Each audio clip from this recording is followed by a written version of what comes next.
이 귀화 시험을 보기 위해서 희망하는 자들은 2년 전부터 접수를 하고 기다려야 한다고 하니 기다림의 세월이라는 것도 참 만만치 않은 것 같습니다. 굉장히 긴장감이 도는 분위기였다고 하네요. 복도에서 이런 현장을 취재하려고 기자들이 대동하고 있었는데 수험생들이죠. 기자를 거기 선생님으로 알고 시험은 얼마나 어려운가요? 하고 막 물으면서 애절한 눈빛으로 호소까지 한다고 합니다.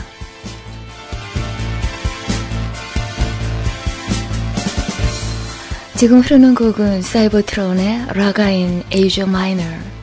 이 곡을 접하다 보니까 갑자기 소수민족이라고 해야 될까요? 어쨌거나 한 민족임에도 불구하고 중국 국적을 갖고 있는 연변족, 조선족 이런 사람들이 거의 그 귀화 시험에 100% 차지하고 있다고 하는데 시험이 3차례까지 가능하고요. 또 한 번 떨어지면 5개월씩 기다려야 한다고 합니다. 3번을 연달아서 떨어지게 되면 또다시 2년간의 기다림을 가져야 한다고 하니 정말 수능 시험보다도 더 어렵지 않을까요?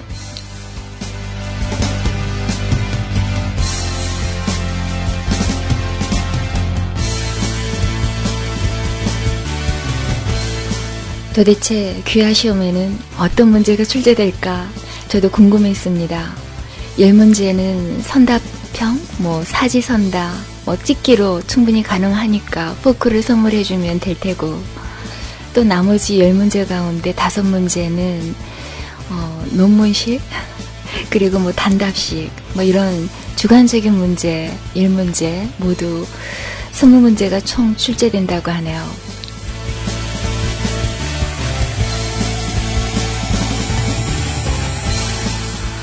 시험 문제 어떤 게 나올까 퍽이나 궁금했습니다. 동해물과 백두산, 애국가 1절을 쓰게 하고요.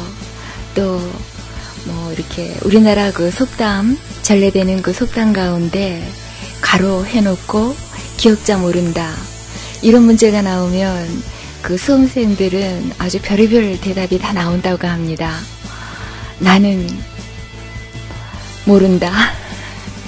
아니면 낫 들고 기억자 모른다. 또 어떤 사람은 하여튼 간에 여러 가지 굉장히 천차만별의 그런 답들이 나오고요. 또 어떤 사람은 기억자만 달랑 써놓고 모른다.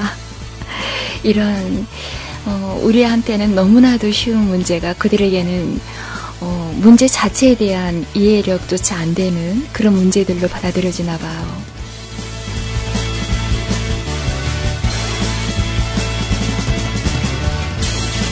그리고 또 한 가지 웃었습니다. 호가 백범인 인물은 누구입니까? 이런 그 주관식 문제에 어떤 사람은 심청이라고 쓴 사람도 있고요. 김도한, 이승만 이런 아주 천차만별의 대답이 나왔다고 하네요.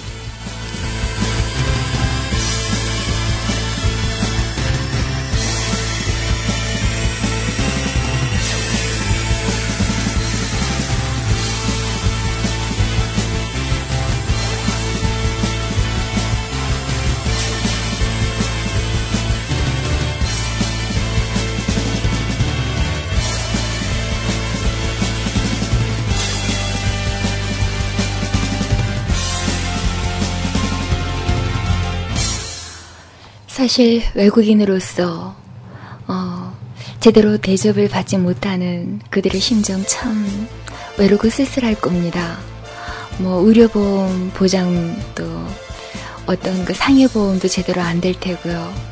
노력은 훨씬 더 많이 하면서 그에 따르는 수당도 신통치 않으니까 귀하라도 해가지고 당당하게 대한민국 일원으로서 대접받고 싶어하는 그들의 마음 충분히 이해가 됩니다.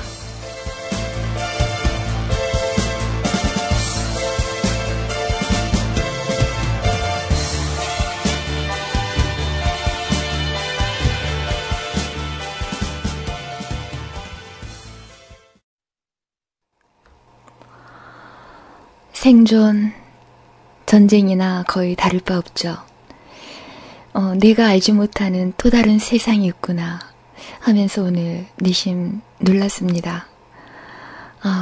그들은 이렇게 치열하게 귀화 시험까지 보는데 우리는 참 편안하게 이 땅에서 태어났다는 그 사실만으로도 기득권을 누리고 있구나. 이것도 그들이 얼마나 부러워하는 행복일까 이런 생각 해봤습니다. 사실 이제 뭐 단일민족이라는 이런 표현이 조금 좀 더 실감이 안 나요. 농촌 문제를 해결하기 위해서 국제결혼을 많이 추진하고요. 이제는 뭐 외국인과 결혼하는 그런 농촌 총각들 너무나도 흔한 세상이다 보니까 이제 뭐 단일민족, 혈통만을 고집하던 옛날 그 이야기가 좀 격세지감으로 느껴지기까지 합니다. 라가인 에이저 마이너, 약간 좀 비장한 기분까지 들었어요. 이어서 준비했습니다. Tom Went Tell, 이 곡 함께 나누죠.